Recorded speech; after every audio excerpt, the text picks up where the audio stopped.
là khá tốt thì điểm cú thiam chính điều này bằng cái sự ngọc rồi và cái điểm cú thiam thì sẽ là pasien khá himan pasien khá tôi kirim cái là pasien tôi kisah thế rồi ok nó đây cũng là cái này mà nó vậy đây là sao mà đó mà khá tôi là kirim cũng chỉ sẽ yam Giêsu mà khi làm cái chính là rồi yam Giêsu thì tệ chỉ là nếu mà quay đó kiểu mà thế là lúc xuống chỉ bóng thiên là đúng không cái đồng kia lúc xuống thì có cái trái bảo không thế quay chứ là còn cái khá tôi cái điểm cuốn yam chỉ có thế là cái cuốn yam quay như thế là thế mà bên nói đó còn cái điểm còn khám dù khám nó là mà thế bằng khá tôi cái điểm nào chỉ là thì còn có đến phần này là tức là bảo mà cái điểm cuốn sẽ yam why do we have to be filled with the Holy Spirit? Đúng không? Cho nên là trong discussion hẳn nó bảo với bảo khăn đấu tê quay là mà, một khi tê quay là mà, quá phi tê quay là mà, chỉ đang phải để bên chế mò, đấy lẽ, chỉ là khăn đấu tê quay là mà không? Ok, ready no? khăn đấu tê ready, khăn đấu tê mà nó sẽ lên một phi tê mà quá phi tê. Quá phi tê mà, phi tê không phải quá phi tê. Quá phi tê là phải ứng đi. Ok, bạn nói không? cũng có thì thế à thế rồi xin nghe bằng hàng in khát siang thâu to kirim cul se hiam cul se hiam tapi dia mau itu yang siapa nasa dia mau ok khana khani honglu thấy đâu nắng ok khani là na betul ni na khát siang thâu in làm hong hiền làm hong lạc hong ôm pi thấy nắng ok saya nak mula na mau pergi nam thu na bang lên na nê thị nắng bang lên na bom thị nắng thì nói là nam đó bang lên là tam bom thì nam ok các siang thâu to Giêsu lim lên để lạ kiệt thị nắng ok cái gì đến là sự nam Giêsu lim xuất thị nắng ok cái gì đến là sự nam azama ibiak pasian kha hi manin thu nghe kisam chỉ cái khác ok Jangan nuaya pasian kha hi manin kha to biak biak na lek kisa san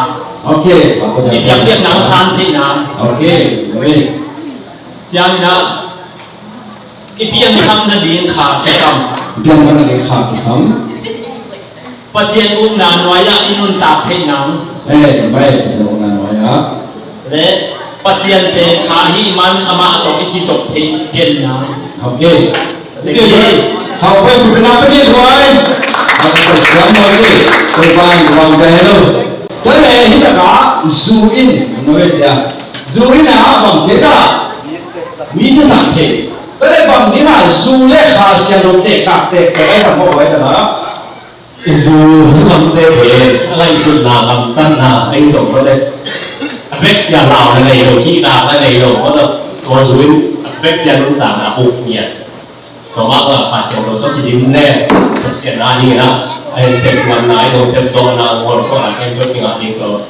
xem nó mà khá xem rồi tôi chỉ điểm muốn chỉ sau ta qua đi là cái sao cái thằng này thằng ấy vậy đó khá xem rồi tôi kinh nghiệm điểm dù tôi cái bốn bị ý những nào là xuất sắc thì mà đời lấy đúng na để tôi kinh nghiệm sao vậy đó phát hiện khá xem rồi tôi kinh nghiệm rồi hiện tại chỉ kinh nghiệm là cái sản này cái mà đây dù nó không kêu mà nó không kêu nó rồi nên nó dùng nó không cái gì mọi người chắc rồi không kêu là chỉ nói là không đối tượng là không luôn đúng không ok đó này nắm lì đúng không như vậy muzia Phật nói muzia cho nên perspective nó thật nào ấy là muzia cho nên nói muzia perspective nina hian na nó chưa là hian na meaning nó chưa là meaning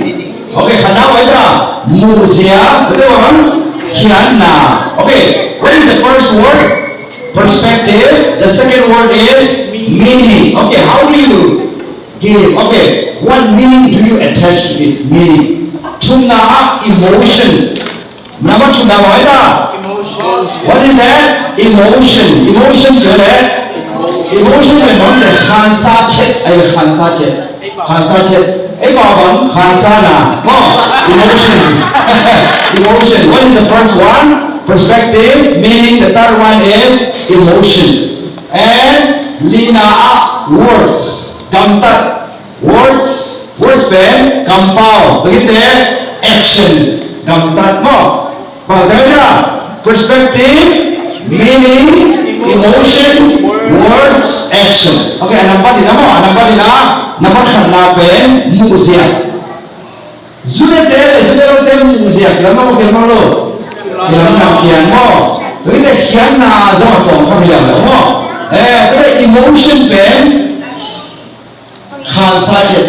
Khansa nama om thế, nom thế, ya thế, he thế, đấy không? Khase thế, okay. Ali nama Gampau, okay. So I gotta ask you one. Mo, actually ben pera khatam dok pon ge. Duni na a background and pon mo ni tak de Ephesians kingdom perspective to.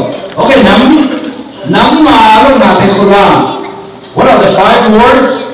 Perspective, meaning, emotion, words, action. Okay, Ipawin, Muzia, Kiana, Hansachen, Gamtat bersama Kampau. Ini lepas lepas bersama kita boleh. Gamtat lepas. Okay, tuan nama, kami lain. Ini jadi apa tu? Musia, ada orang? Kiana, kau cakap ni, mau awal mau kali, mau asal mau kali. Tu apa kau ni? Minggu kau cakap apa? Ayah nak kau letak kat tentan bol cipeng bang dalam kali. Awal yang kali kau asal kali. Awal yang kali cakap sampai mau. Okay, acum apa? Hansa cakap tu bang cakap Hansa ada orang apa? Okay. Okay, what are the 5 words? Perspective, meaning, words, not yet. You miss one thing. Emotion. Having to like one more time. 1, 2, 3. Perspective, meaning, emotion, words, action. Alright, kalau kita nak ya. Nanti kita practice power. Nupita kian sejauh le, Ipawin. Musia, Nina, Kiana, Tunava, Hansache, Tuna, Nina, Kampau, betul bang? Asal, apa nama Kampau ni sah? Lai, saya rasa ni sama macam. We're gonna start with a very well-known story in the Bible. God attacked David. Okay. God attacked David. Tadi, equation kan kau yang cile. Israel ni ten David lau mana? David ni Israel ni ten Goliath lau mana? Ini David bang dia lau dia. Okay, you have heard that the Israelites were afraid of Goliath. But was David afraid of Goliath? No. Why? Forget what? Question can buy that. Why? Okay.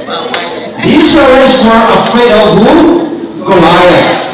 But David was not afraid of Goliath. Why? Tidak. Mau kita tahu apa? Israel bide na Goliath ka mukate bangsi lao ma David no move de ba lao lo yang bide jaya Israel bide na Goliath ka mukate lao tai ge no ay David bang de lao lo yang siapa boleh kata ya siapa nasa lim papi nubi kan lo no nasa lo di tayo ba kau boleh ni no. Okay, come over there. Why? Okay, Spirit or Holy Spirit. Very good. Put it up in there. Good. Okay, now come there, all the students. 1, 2, 3, go. So Sarah took the horn of oil and anointed anointed him in the presence of his brother. And from that day on, the Spirit of the Lord came powerfully upon David. Samuel then went to Ramah. Ok, là đây, từ đây bảo tố ni chung Wajakin Samuelin Tao Di Suma Tao Dahin Sanam Te Mai Sana Ama Satao Nirti tuanya kipanin topa kha khak takin David tua ong tung hi tua chiangin Samuel dingin Rama chia hi epina tau zu le Samuel masa alian som le gu aniel som le tu to le ta fuin bang na hin khia le ta topa kha na chiu le wai topa kha ai ni na pen bang be tu ki fan David pen tu ching kha hia ta de bang nào con khả hi ai là tông quá nó phật phật hi tông quá nó muam hi tông quá nó bị xuân hi chỉ chẳng này ai là chút xíu ta tập bên vòng như kia đó aman vòng nó là khiến kian tông quá hà nó là khiến kian tông quá ý nào có lẽ the spirit of the Lord chỉ ngay đây khả đi chú the spirit of the Lord như bên băng mã sệt là mà mò Goliath to zong attribute ma ama tu bang tumkin to pa kha tumkin Israel min nam te ka to pa kha omlo dia na ka kiam na mo to ha tu pen de na gen de thu pi ma mai to bana so na ngon bang dia lao yam chi le hi would you please Samuel basamo le so le du 1 Samuel 16 verse 14, 14, 16, 14. Okay, now the Spirit of the Lord, now the Spirit of the Lord had departed from Saul, and evil spirit from the Lord tormented him. Anh bảo này là về bằng em chỉ đấy, tôi in xin hôm nhé, tôi in đâu qua, số tôi qua bằng gì, đâu qua khả tay kia đâu qua in khang lâu số in tua khang lâu in ama hiểm sa hi tới giờ số rồi mi am bỏ khá giá thì rồi bảo mà ta khang lâu rồi này cái cái vậy nắng mà một kilo cũng sặc lẹ khang lâu này một cái chú biết không tôi chắc là cái tôi là một cái bao nhiêu ông cắt lỗ không phải là không okay, tôi đã verse 13 ông hiểu lắm rồi, nè mới đã sửa rồi, sau này chúng ta tôi không rồi, sau này chúng ta David mới đấy, tuanya kipan sukam deh loh ya ben, tuanya kipan ini, tau tak in, kau tak kipan ji, David hong uhi, aja tak deh, kau lihat tak kilo ma awak kuah. Tâu ba khai áo mà nạ quang rồi tôi đến đây David tao thu xin đi tâu ba khai áo sung tên là bằng chi áo sung tên là bằng chi có thể nghe đây nhớ không sau rồi tâu ba khai áo sung tên là liền tâu ba khai ốc non là chỉ là san áo đặc tế liền non đây là tôi cái đó David bên quan đủ tâu ba khai okay. So the Spirit of the Lord was upon David. So when the Spirit of the Lord was upon David, there are 5 things, okay, that we could see in the difference of, the life of David. Okay, David's life was different in 5 ways. 1, look at perspective. Meaning. Meaning. What is the third? Emotion. What is the fourth? Words. What is the fifth? Action. Tua hilang dunia sini be. Tua tenang ngak le. Le itu mana? Cuma di mana? Bisa le. Kau cakap kamu siapa? Nak camp tu masuk saja. Itu tu seminar. Di Bible camp. Tua lain be banyak sih. Tua nangak. Baiklah. Which one? Musia. Betul tak? Kiana, chúng ta mà, khai sáng chết, Lina ba? Lina word mo. Lina word ben gamda na ako kampaw na. Kampaw na. Ngana ba? Gampasya to kilang di. Ganang din mo. Pero tun to pa hapen ko to ang ta. Gawin ko ang ta. To pa hapen song yang para pagjin. Pai hian song ben kuwa uta. Kanin na pawale. Ayang namni umden kha namni umden ni chiwa bai. Han kilo wai kele to pa kha. To tiga ni jam. Mo we are okay controlled by two. Okay, one is the Holy Spirit, the other one is evil spirit. Evil spirit. So Saul got jealous of who? Saul got jealous of David. So the spirit of jealousy came from the Holy Spirit or the evil spirit. Spirit of jealousy. Spirit of jealousy came from the Holy Spirit or the evil spirit. Evil is the Come on, one more time. The spirit of jealousy. When you get somebody, okay, when you are jealous of somebody, does it come from the Holy Spirit or does it come from the evil spirit? Evil spirit. Okay, Satan can quite more. Let's go for jump. We're going to write it in Hebrew. There, Topa Hamo, Yachang Kang Daka Lao. That's sama di mau muyang api tena muyang hibat pan ni mo Hebrew pen tak lampa na vela ma kian mo hidan khata ki kyo hi pen jot kichi mo okay hi pen Adonai hina topa kha pen ruach namyam hidan na kai pe wo hi pen ro mo ro This is R.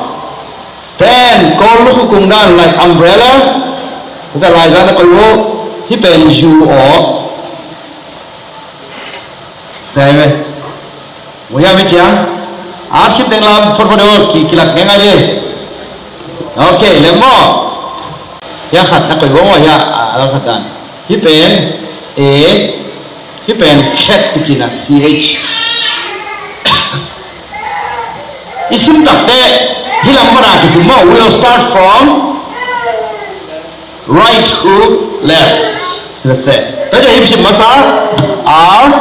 Bedaya nina U A C H. Jadi apa? Ruah. Jika ada ruah. Now dah tadi ruah. Hasok bahasa Jawa.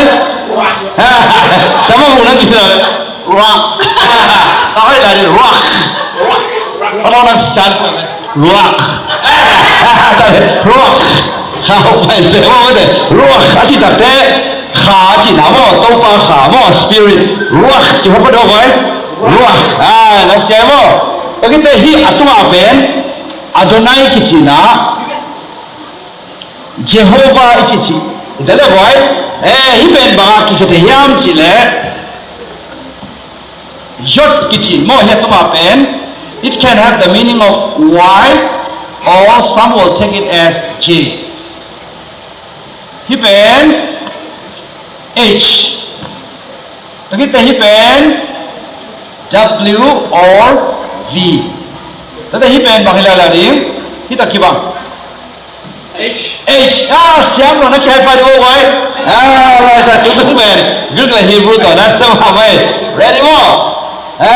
Tu pen. Hi amasa pen. Y I kele J kita cakap amasa apa nak similar. Y H W H. J lah le. Uci ni.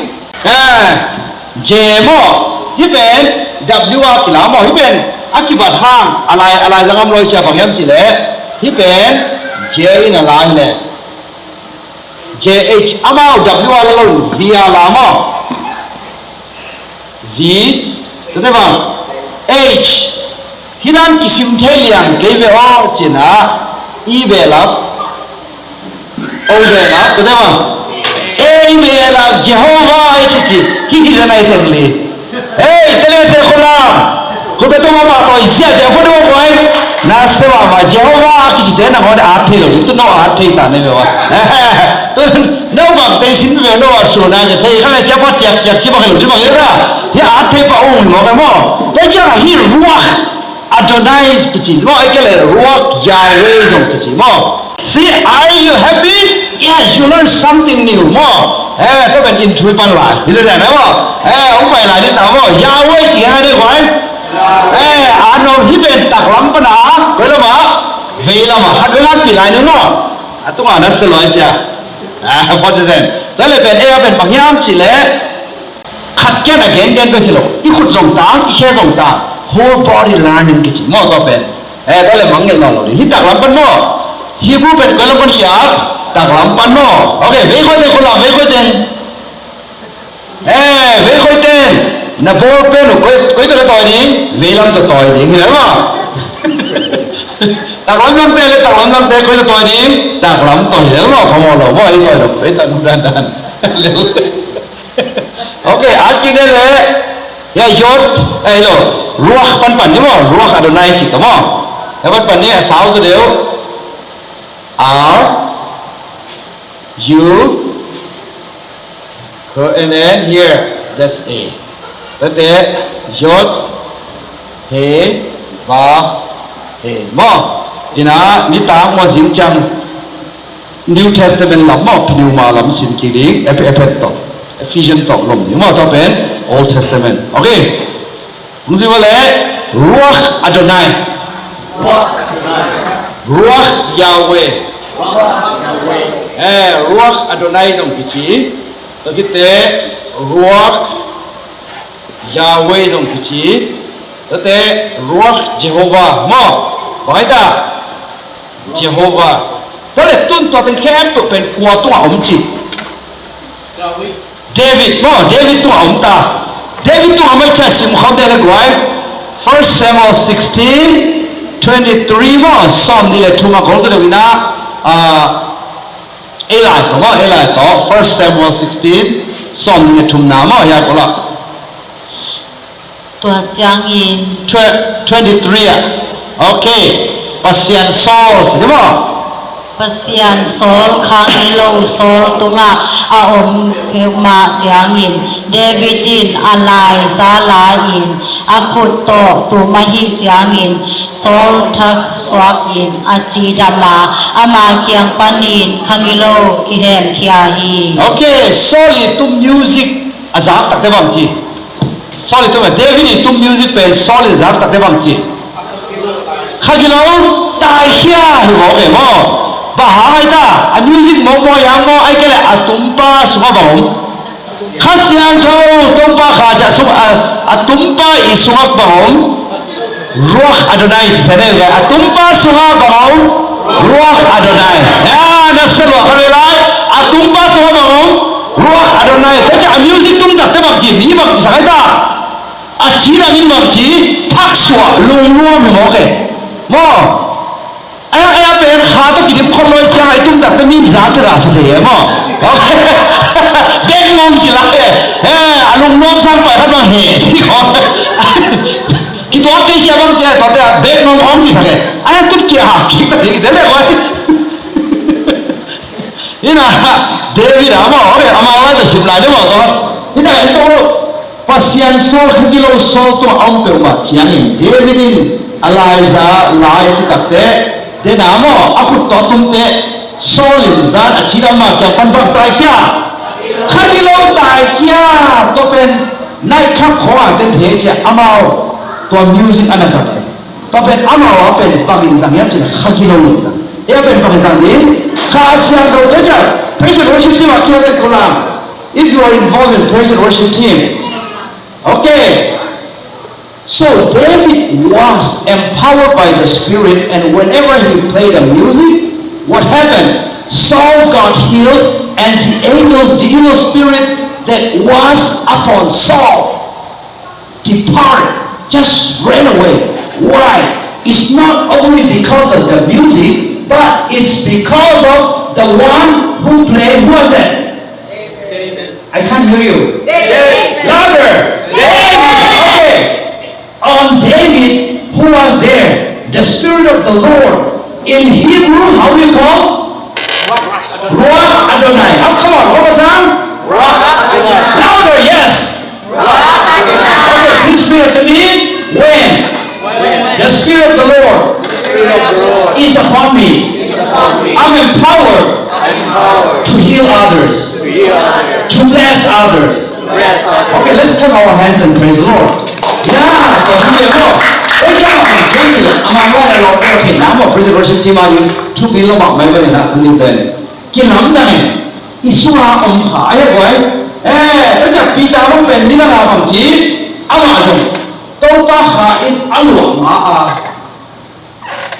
ama kampana apuso pema na Yesu tunzu yo le chide te yin yin ji to la na ko me mo ilong to ba khan lo takte ilong lu lo ki lam nam ta di ilong lu lo ki lam nam ta di ito yo ki lam nam ta di I pa wa ki da pin ko so na mo na chi bek bek na on be asuma lu hi mo na tin tai ki di ta amen amen to hi ba ji I mai bung bek pa cha so ka sa na on mai du lo be mo laเป็นความเจ๋งเหรอก็โอ้มาซักขนาดสั่งของจีจีไรหมดก็ได้เลยมาวัวโปรกที่ว่าเราเนี่ยไม่คุณไม่ต้องมาถอยเสียจะก็เลยได้ไว้ตุ้นมาอะไรตรงที่สมมติไว้เป็นนะทุกปีเรา present worship ตาดีละตุ้นตัว session วันก็ได้ไอ้อินุสมุกิลองดังตาอามาอิสวะตัวปะหันนาสอาเมนทุกอย่างเป็นเจ้าบางทีปีตะสุเป็นตัวปะหันตัวกิเตขัดไปหุ่นจังนี่น้องจะเปลี่ยนแล้วตู้ทุกตู้ทุกไม่ทุกแกนขัดเปลี่ยนทั้งหมดตู้ไม่เกี่ยวกับมันแต่ดิอาเมนคุณไม่ต้องมาว่าเราเขาเป็นอย่างนั้นโอเค When David was playing the music, then the Holy Spirit healed Saul. Let's go ahead, praise and worship to more. Say, Lord Jesus, thank you for saving me. Holy Spirit, thank you for living inside me and empower me. Whenever I sing, whenever I play musical instruments, bless me so that people will be touched, people will get healed, anxiety, depression will be gone in Jesus' name. We're going to give success.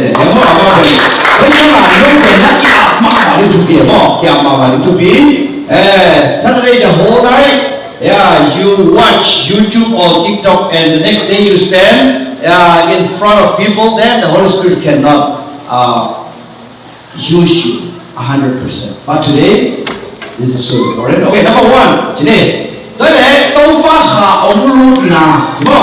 David tu topa kha in aompi na, aman phan na, aman saben ba. Kamuang lungwang, tadi te kuan phatompi. Solin phatompi bang phatompi la. Bảo có thì có bảo có. Làm gần là phải tôi nếu mà tôi phải là chúc đi bên hành này mò.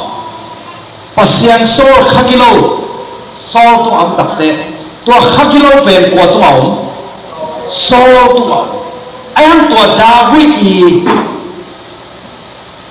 music azam takte bang chi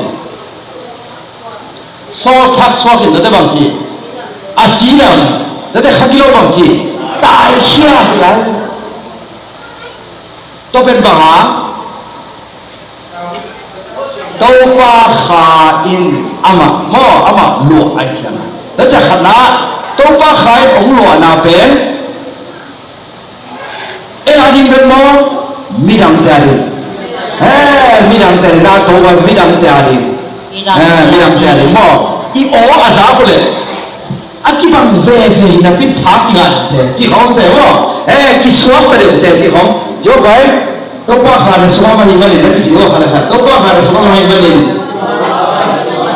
cũng một cái số phần này, nó lên luôn phim chi bằng nào rồi đấy, nó có cái là số phần này là gì nào vậy, phát thành mù này là, là cũng mua bảo hiểm chỉ có tiền, hiểu đến, เราไปฟังไอ้นี่สวะแต่ต้องฟังขาต้องกินน้ำมั้ง ready มั้งโอเคตุ้งเนี่ยสับไปแล้วเนี่ยไว้หนัวไปไหนข้าสิ่งที่จะไปสิ่งหนอข้าเลยสับไป next เลยอ่ะตุ้งกว่าอย่างจีเล่กอลายะตัวกินนะไว้ก็กอลายะตัวกินนะมั้งนี่ตาก็อิสระเต็มหมู่เสียลุงเราอยากสร้างเป็นไว้ก็พอเบาเยี่ยกี่บังมาเสร็จละ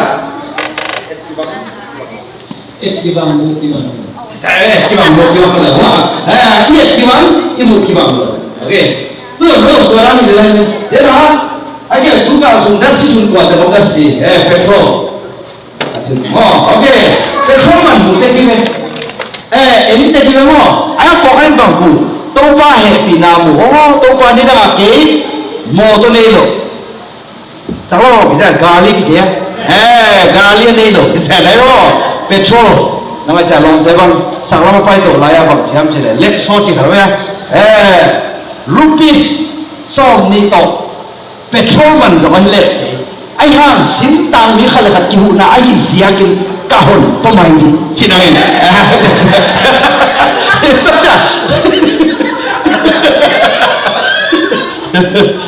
สิ่งที่มันนั่นแหละจีนังไงตอนนี้นะดัชนีทุนดักเจียงอ่ะดัชนีทุนดักเจียงอ่ะทุนดักเจียงอ่ะกว่ามวยแต่พอเขาได้ละโดนชอบเป็นอิหร่านกับอัมซาทุนเอาไหมที่ฮานาบางจีดัชนีกาฮีจะให้ซาทุนเอาไหมพอเขาได้แล้วก็มีอะไรอ่ะคุณซาทุนคุณซาทุนนั่งที่เขียนตัวเราอยู่อะไรข้ามีแต่เสียแล้วเนี่ยรออัดโนไนต่อเอาเป็นบางเรื่องจีเลยต้องป้าหอยนาต้องป้าเฮปีนามุนบางจีต้องป้านี่ละมอตัวนี้จงรู้เตตุนน้องนี่สักมอบางอะไรสินทุสุเลงมอจีเป็นอะไรตัวน่ะสินทุสุเลงมอจีน่ะตัวแต่เห็นแต่เด็กจังอันนั้นสิมันขันเป็นเด็กไอ้ทางบางจีอันนั้นเสียเด็กมุนอนลงนะปัสเสียมุตายก็จะหาkita lo apunya tun lo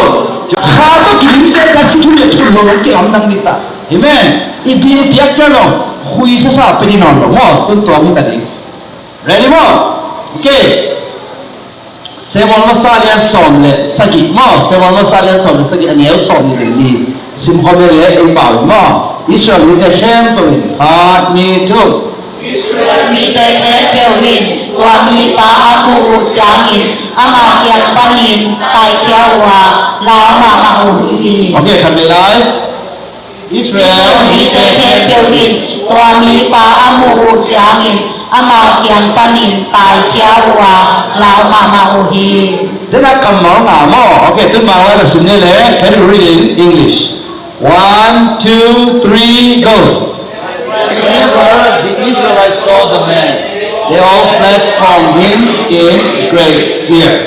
แต่เด็กก็ได้ทำหมู่แต่มาบางทีตายนะบางทีแล้วกอมสาอาตาย26 ซ่อมนี่แหละนาซ่อมอะไรก็ซ่อมนี่แหละงามหลายแล้วบอกของกิจจริงที่แอคเซจะซ่อมนี่แหละกุกนาสินี่แหละซ่อมนี่แหละกุก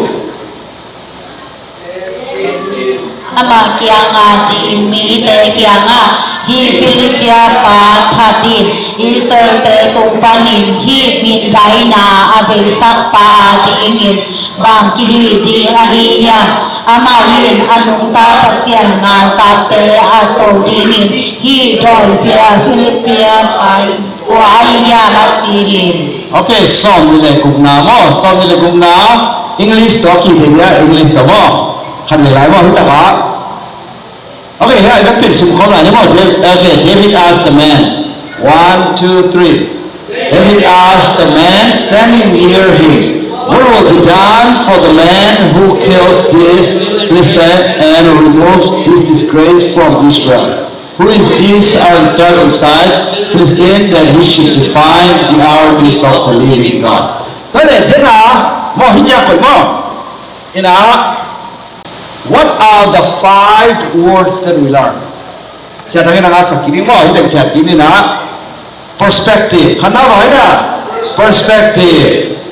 Musia, ninabang meaning hiện là thùng nào bằng emotion thùng nào bằng hạt sa chết lý nào bằng words bằng cái đó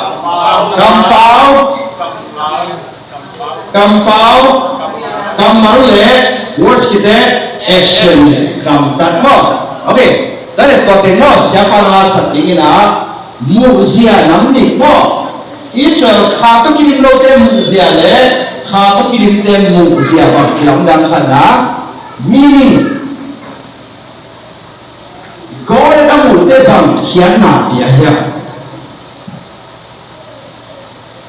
bà tài ơi ta lão bà mà lão tài cái lẽ ông bằng chỉ ông thật giống như chỉ hiến nào cái cậu rồi lắm mà có là kỳ sĩ thấy gì nghe hết vậy có các con hình chè khắp tem tá có kỳ lệ lệ cái chưa tem tá có mấy kỳ lệ kinh tem tá có cái sự khác đấy sĩ thấy làm nhiều sĩ thấy nhiều làm nhiều nó bỏ tới mấy cái là hiến nào anh ha Darwin he got a pen lao why he chỉ hiến nào bia một bằng áp bia một Hello. Vậy chắc là nắm thì ai hiểu không? Khá tốt cái điểm. Tôi nói lại chú được nói đó. Bằng nghĩa là khá tốt cái điểm ngoài ra. Anh mù nam kỳ lắm đang mà thì khá tốt cái điểm tên mù nào lệ. Anh kỳ điểm lâu tên mù nào. Khá tốt cái điểm tên khiết ra lệ. Khá tốt cái điểm lâu tên khiết ra. Cái cục đứa là vậy tôi thấy không? Anh mù ra lệ. Meaning hiện là mo chung na emotion pen cái bảo khan sa chết thì mo khan sa chết ok nào một tệ lên mo tôi bên nó bị contrast nó tệ cả cái gọi là gọi ta David lại gọi là tệ đi rồi đó David Muzia lệ hiện Israel mi tệ hem của Muzia mo Israel mi tệ hem của coi chim mù tôi cũng chỉ chỉ là tôi kể về nó là chỉ này ít ta có David thì sao đấy nằm David mà David chỉ này thì nó mà bên Israel thì thế mà in có lên bên phụng đẹp sao này vậy phụng đẹp là xe chỉ bằng tiền chứ thế chạy đang bằng chỉ đấy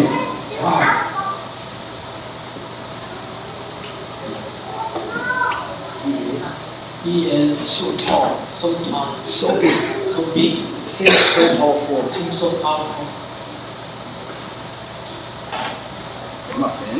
Ama sang mama gol mama han mama ita kitete enzolo di aman ông thật thì nghe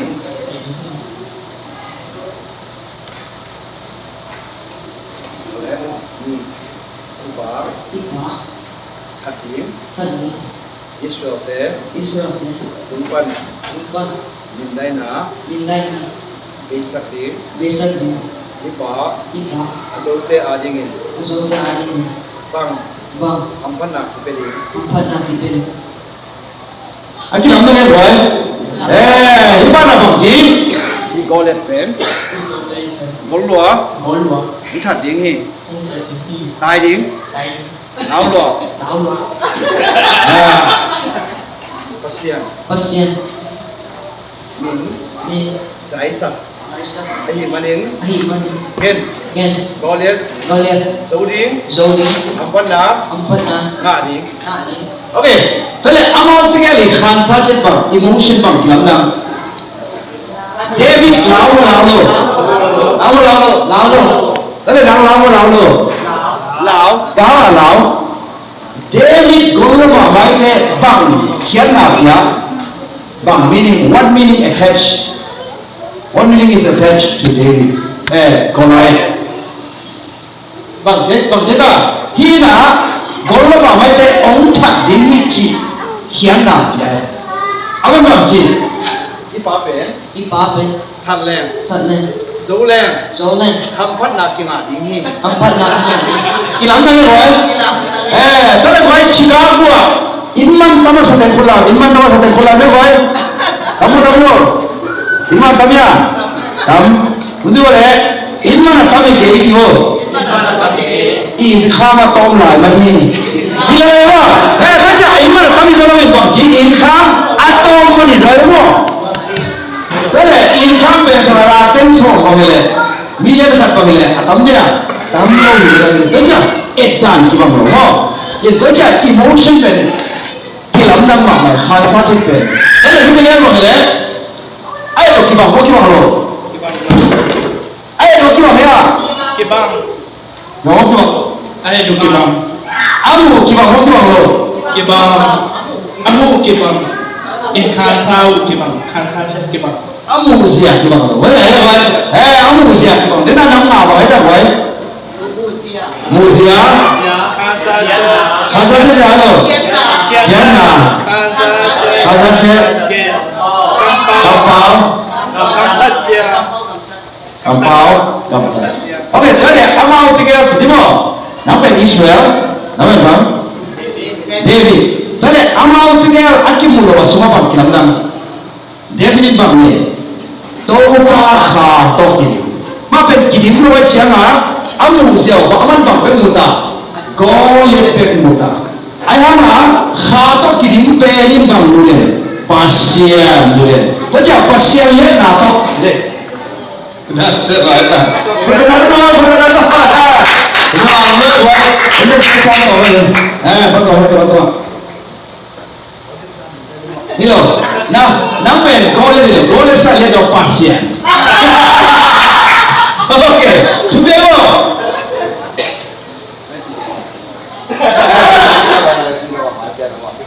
Oke. Ya, no.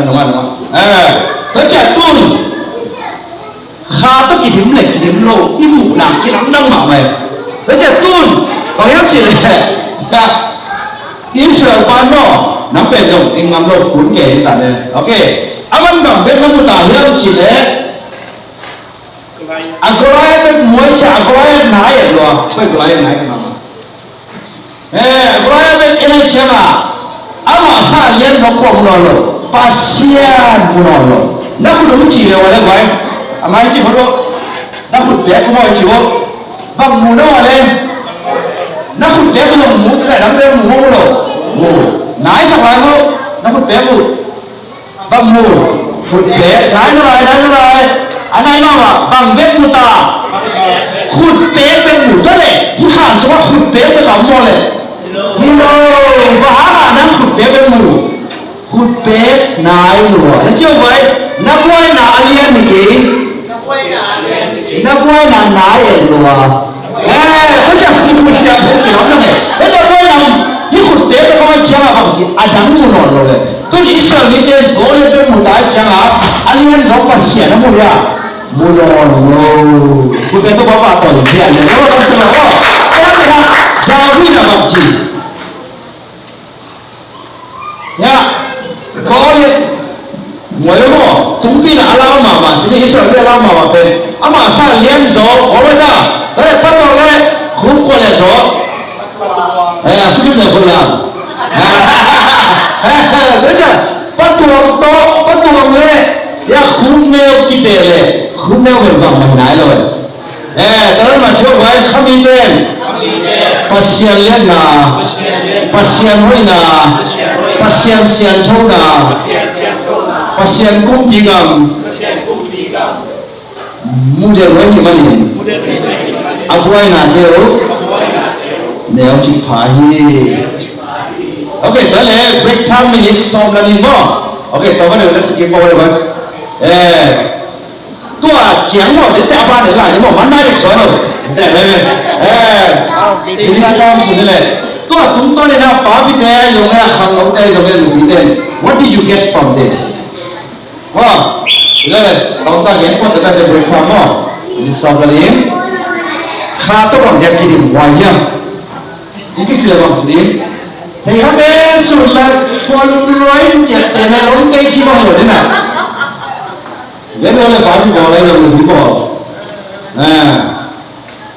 tôi tính liếm tôi chỉ liền bằng tiếng ai đâu mà tôi đến đây giáo dục cho khá tôi là kỷ niệm rồi đến lỗi cho kỷ niệm cái bằng tiếng tiếng kỷ niệm cái bằng tiếng tiếng chỉ mà ตัวนี้ New Testament perspective ว่านู่นมากมาแต่ยังไง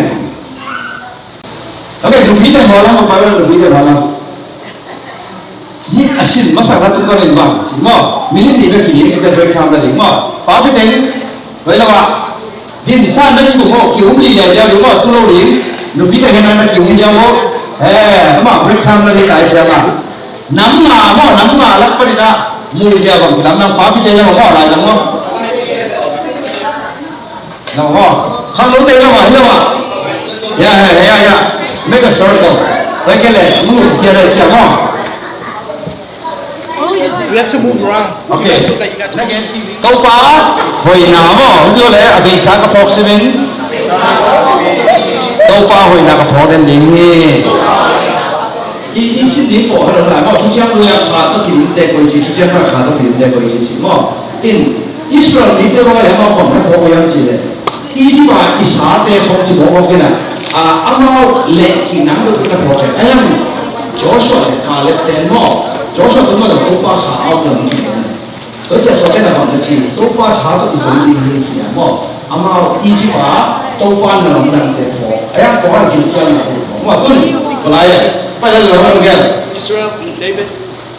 làm cái mà ok tôi Israel bữa nào bằng cái chuyện tụi mình làm bằng cái bằng mấy cái mối làm gì đấy ok see here the Israelites they did not have the spirit khá tôi kiếm lục nào bao khá tôi kiếm lôi cha bao bằng cái nái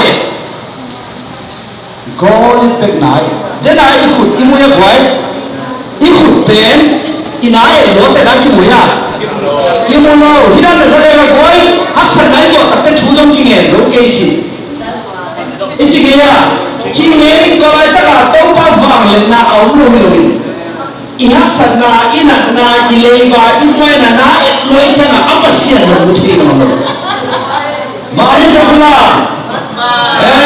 Chúng ta có gì vậy?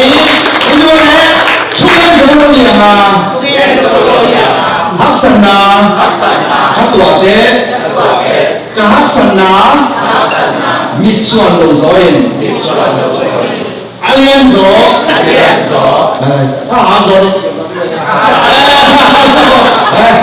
hấp tuột mít xoắn đấy chứ, siapa yang bilang kita cuma pasti yang mít xoắn đấy chứ. Pasti là Israel đấy mà phải không? Cái chuyện là ít đã là số em bền bằng chỉ nhau chỉ là như thế nào? Không thể nào mà khá có kỷ niệm là kỷ niệm nó chỉ về đi dẻo này. Như vậy anh nói nào ông luôn rồi, ôm mày, anh nói vậy, nói nào anh nói là hi đã bằng vết nái rồi.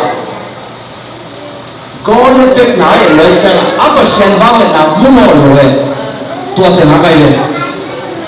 Buổi nó mà lâu nắm thì một vẻ không? Khả năng buổi nó mà lâu chỉ để bằng em chỉ là buổi này là mà lâu bền permanent. Khi buổi là bền, về thay đến cái ổn định cái chỉ khá lâu cái này là gì tung qua luôn cái mà cái gì đó khéo cái nó cái chỉ là này, các bạn sao đó anh khéo cái nó cái, khéo bị chỉ điểm gì nó rồi. Amen. Sao đi tu đi cái khéo cái nó có cái không? Bao nhiêu cái nó mà tôi chơi chơi đi, nó là nhà nó khéo cái gì không? Đâu đâu nó có con đi rồi, con nó có con đi rồi, sao nó có con tu á? Ông đi rồi đấy, anh chỉ sợ ông đến đi thì chỉ ông thôi, nó lấy bao không? Anh tôn tu ông đi sẽ đến đi, anh tôn tu ông đi là không biết đâu mà tôi chơi đâu đi, ý con đi, ý là có em đi lùng cái đàn đàn bảo vệ, tôi đi rồi không? Amen, tôi đâu mà tôi chơi chưa? Cái này đã thôi, anh lỗ đi cái gì hỏi được không? Đó là bằng nghĩa gì? Cái này, chú bằng nghĩa gì? Chỉ dùng ta có phải gì sung ra ngoài thì tao mới biết nào. Permanent là chưa đấy? Ý nói làเป็น permanent nghĩa rồi. Nhìn nóเป็นbảo niệm chỉ là pervasive chưa đấy?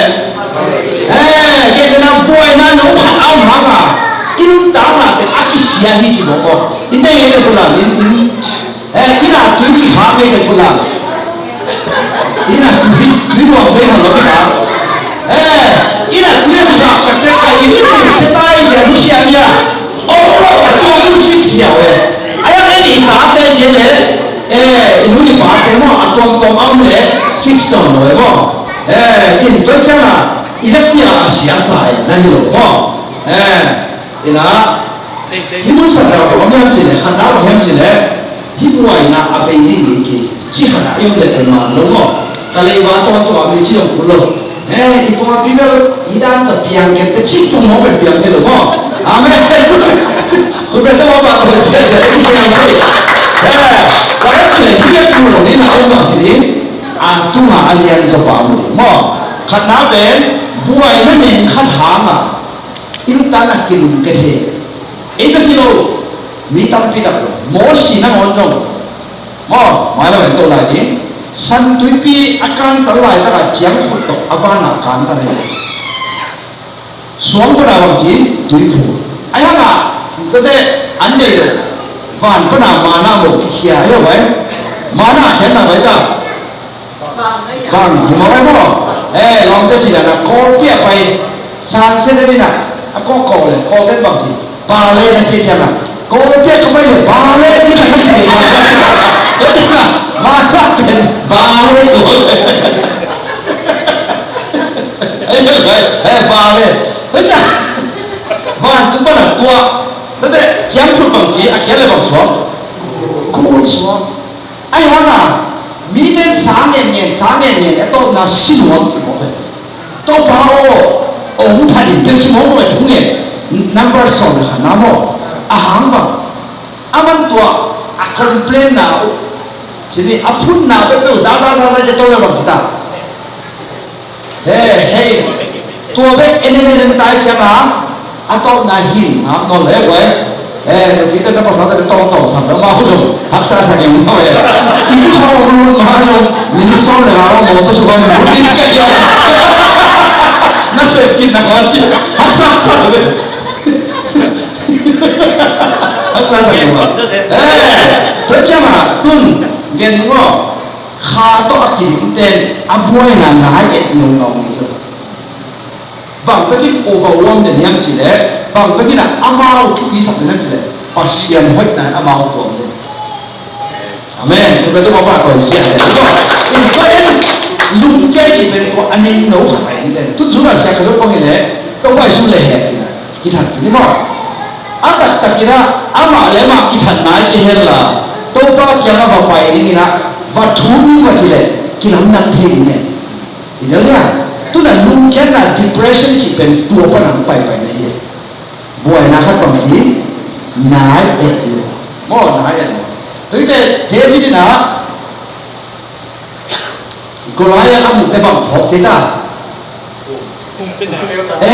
am pin der kai ala wa dan phok mo azo dan azo dan phok ben ita te a tu ta ki boy na khat ben bang chi a ben sa to pa ong pia chi thong non loi tu ta ba hak san na be focus izum vai zo ile vai zo to ba na to phok na mo tu bang chi to chiang in si phom ne to chiang in David hum pi ne kai chi chi le vom ki chi pa ni pe mo ne ya to pa ni ni Filistin pa ku su pa ni ke mo ke ni chi so la ni to chiang in bang chi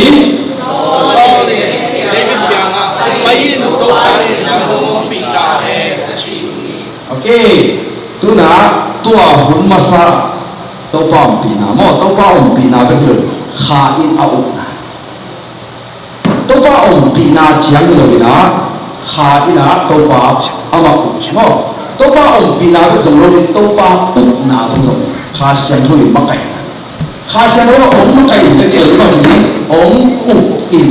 ong ke le tu next slide ba hidiam chi le David kha in pina pin ama kai lo tua net ka ni ta lo cha mo to pan so ki na bang chi kya la ko ya na ka to ki hiam chi tua en to to pen ama sa mo tua yin chin ta le hi mun san ta ya ta te na igen bak ai da buai na nam edan malo nam chuba nam ni ki khana permanent bang chi buai na pen atol tua ti hi chi le cha na thulong nge lo lo zong hi zo lo ani na ben bang pervasive chi na hi boy na nei khani bang chi lung ta na asu se za dong ding na nun tan dong ton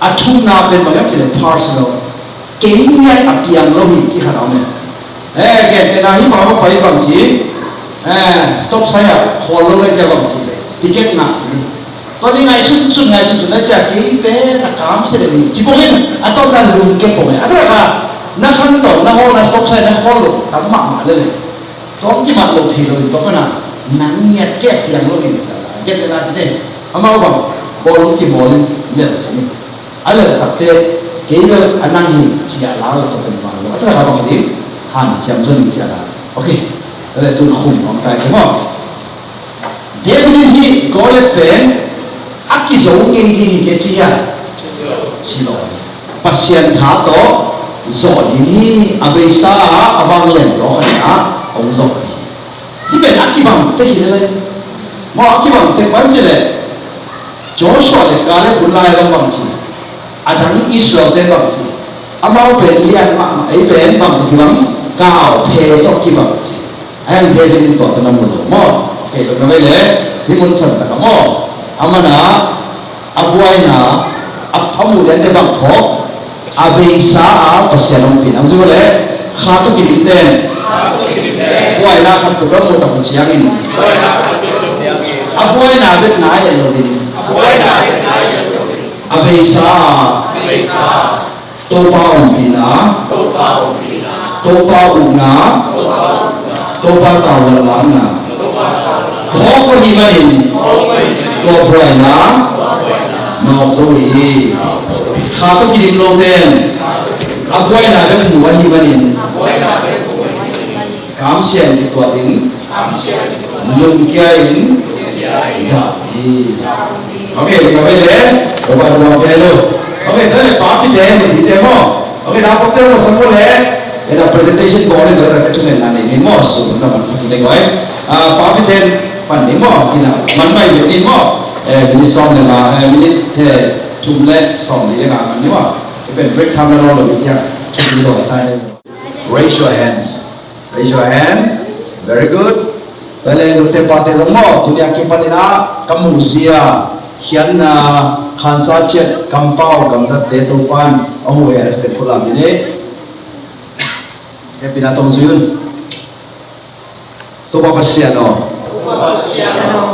nang ma noi na hangin to pa Jesu ke tang nong sin kahon pa kagumpa katopan kasami to be thong loin kasunga hasyang dolong ten sakhi so ta polin efesate kya ba again ma bangin khato kidim luang ni tujam loya khato kidim Davidin ama musia akhian na khansa che kampau gamtate khain alwalo Islam ni de to kilam lan bangin dunia kipanen na khem to nang musia to musakin nang ma khian na to kasakin lungdam na lunglong na lungwan na to ka khansa che ong dim ta in khasyam thuga te ka khata in kampau na le kamtan na a khasyam tho ung na kilang ta he okay will you please repeat after me Lord Jesus you are my savior thank you for saving me thank you for giving me the Holy Spirit today I pray that I will be led by the Holy Spirit I will be filled with the Spirit so that my perspective the meaning I give the emotion that I have the words that I will speak the actions that I'm taking will be controlled by the Holy Spirit just as David was able to face Goliath with the power of the Holy Spirit. Bless me in Jesus' name. Sẽ thành cái tôn mà mọi việc để nào nên sẽ làm được cái tham là như thế nào. Tupa tuli kautia ka naman cuman ha chukil Christian utak na akha to activity na diwa tupau I poin ma kamu sia teu ka khiat dan teu ka khansa dan teu otopa to te bana kampao kampate poin ma hidan tuina theita khai manun tua te to nung ta kha to kidema tua te teng ken nang ma to ki tua ka ka mu che nau ka khiat che nau e na ni nang man chakin khai che tang nong vo sa apo ni api che ni na ni kep sakta in to pa tua ni na na aban te sin tong lai ka hi manun tun first session nong zo pi wa zo pi na te hang dam ko in le tun break time ka ni ule second session like second meeting dewa Mari mari dia sudah kita habin undap kau ina Yesus kau itu papa sero. Amen. Cuba ni,